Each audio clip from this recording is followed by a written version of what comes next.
नमस्कार दोस्तों, जय श्री कृष्ण, राधे राधे। दोस्तों, आज लोक देवता हड़बू जी के बारे में आपसे चर्चा करेंगे। हड़बू जी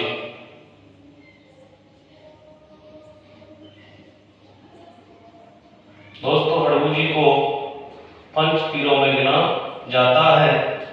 सबसे पहले हम आपसे हड़बू जी के उपनामों के बारे में चर्चा करेंगे कि हड़बू जी के कौन कौन से उपनाम हैं। जैसे कि इनको वचन सिद्ध पुरुष कहा जाता है। वचन सिद्ध पुरुष। दोस्तों, इनको चमत्कारी पुरुष भी कहा जाता है। चमत्कारी पुरुष भी कहा जाता है। इनको शकुन शास्त्र का ज्ञाता भी कहा जाता है। शकुन शास्त्र का ज्ञाता, शकुन शास्त्र का ज्ञाता भी कहा जाता है। दोस्तों, ये बात कही गई है मारवाड़ रिखयात में। मारवाड़ी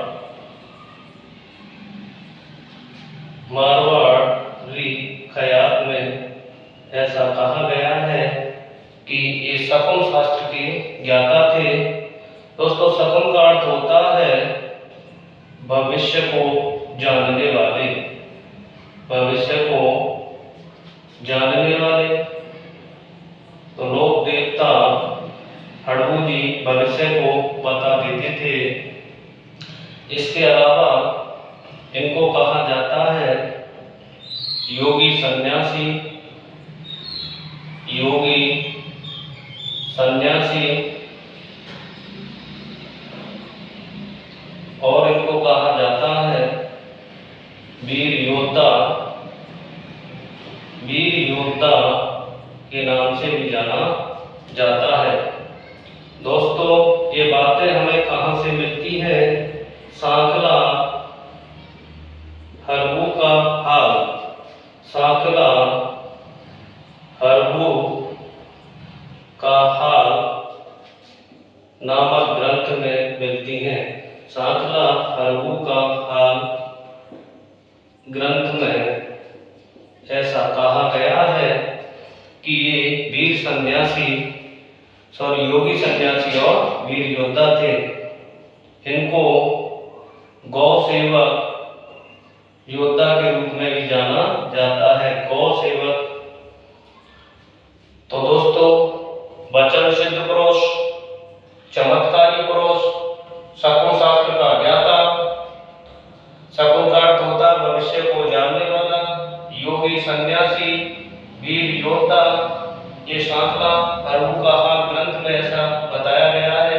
और गौ सेवक देवता के रूप में भी इनको जाना जाता है। तो आपसे इनके पिताजी के बारे में चर्चा करते हैं।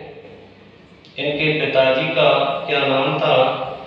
पिताजी थे मेहाजी सांखला। मेहाजी सांखला यानी सांखला परिवार में इनका जन्म हुआ था। और इनकी माताजी का नाम था सौभाग। इनकी माताजी का नाम था सौभाग। दोस्तों, कहा जाता है इनके पिताजी की मृत्यु हो जाती है। और मृत्यु होने के बाद में ये व्यक्ति हरभम जाल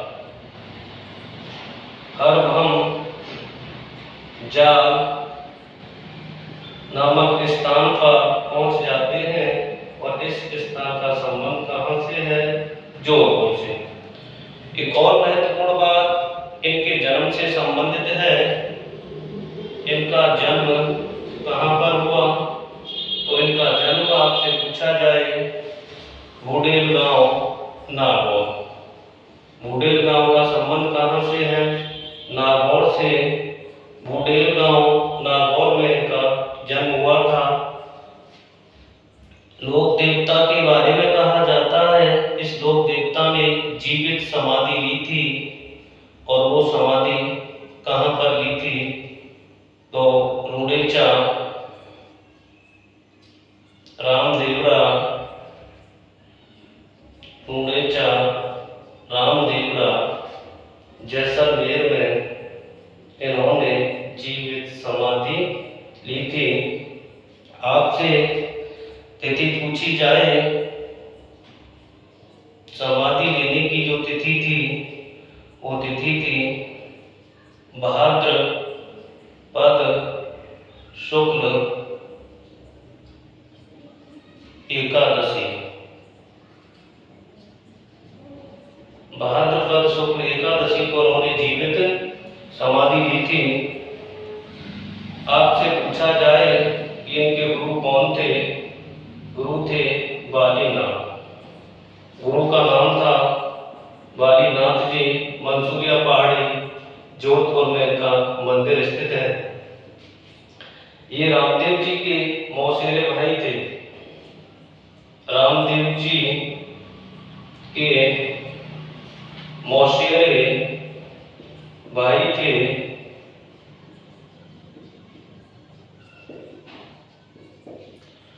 रामदेव जी के कहने पर इन्होंने अपना गुरु बनाया था बालीनाथ जी को। इनकी सवारी आपसे पूछी जाए कि इनकी सवारी क्या थी? इनकी सवारी का नाम है शिया, या कहेंगे शिया। इनका मंदिर आपसे पूछा जाए कि इनका मंदिर कहाँ स्थित है, तो इनका मंदिर है बेंगटी गांव, फलौदी, जोधपुर। बेंगटी गांव, फलौदी, जोधपुर में मल्लीनाथ जी का हड़बू जी का मंदिर स्थित है। तो ये पॉइंट इंपोर्टेंट हो जाता है, पूछ लिया जाता है। आपसे कहा जाए इनके मंदिर में प्रतिमा के स्थान पर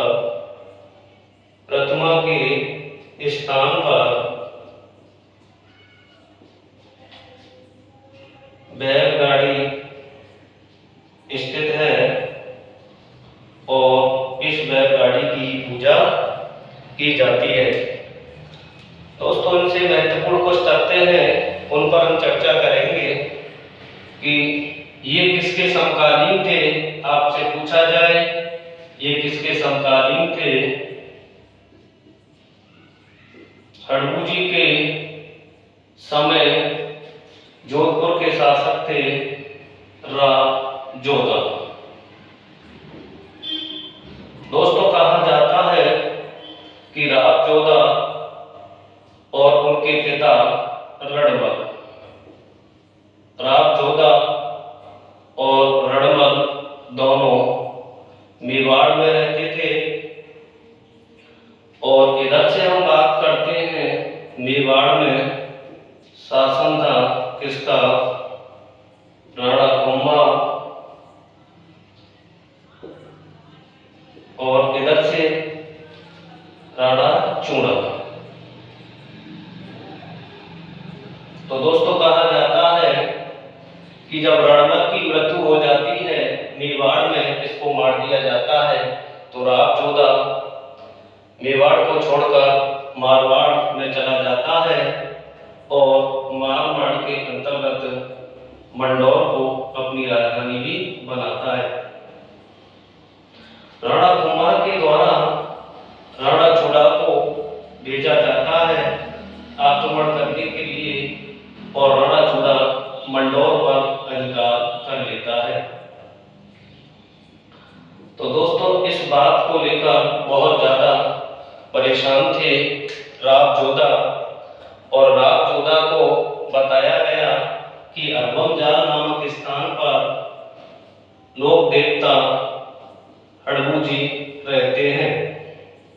तो हड़बू जी के बारे में इन्होंने सुना, इस कारण ये हड़बू जी के पास चले जाते हैं।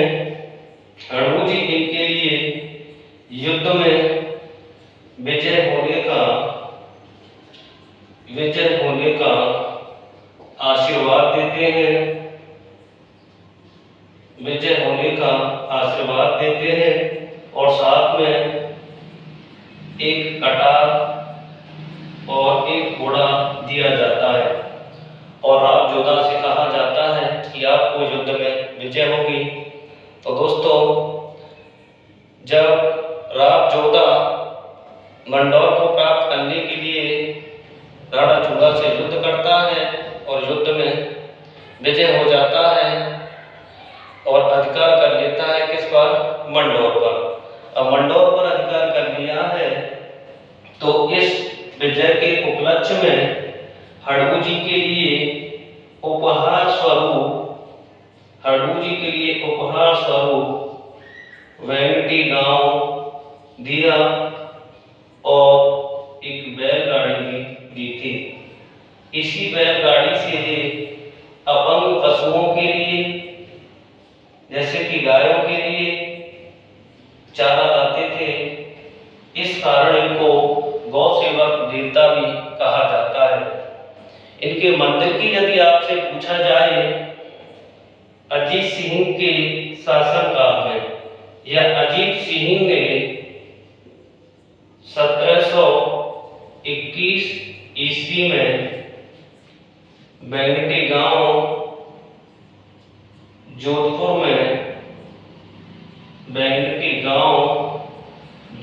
में 7,000 रुपये खर्च करके इनके मंदिर का निर्माण करवाया था। तो ये बातें महत्वपूर्ण याद रखनी है। इनसे संबंधित आवल बावल संधि भी है, उससे यहाँ पर हमें कोई लेना देना नहीं है। तो दोस्तों, एक बात मैं रिपीट कराता हूँ। पिताजी का नाम था मेहाजी सांकला, माताजी का नाम शोभा। इनके पिता की मृत्यु हो जाती है, तब ये हरवम जोधपुर में जा बसते हैं। इनका जन्म घोडेल गांव नागौर में हुआ था। समाधि ढूंढेचा रामदेवरा जैसलमेर में ली।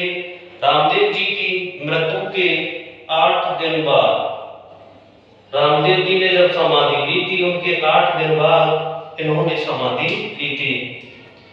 समाधि लेने की तिथि भाद्रपद शुक्ल एकादशी है।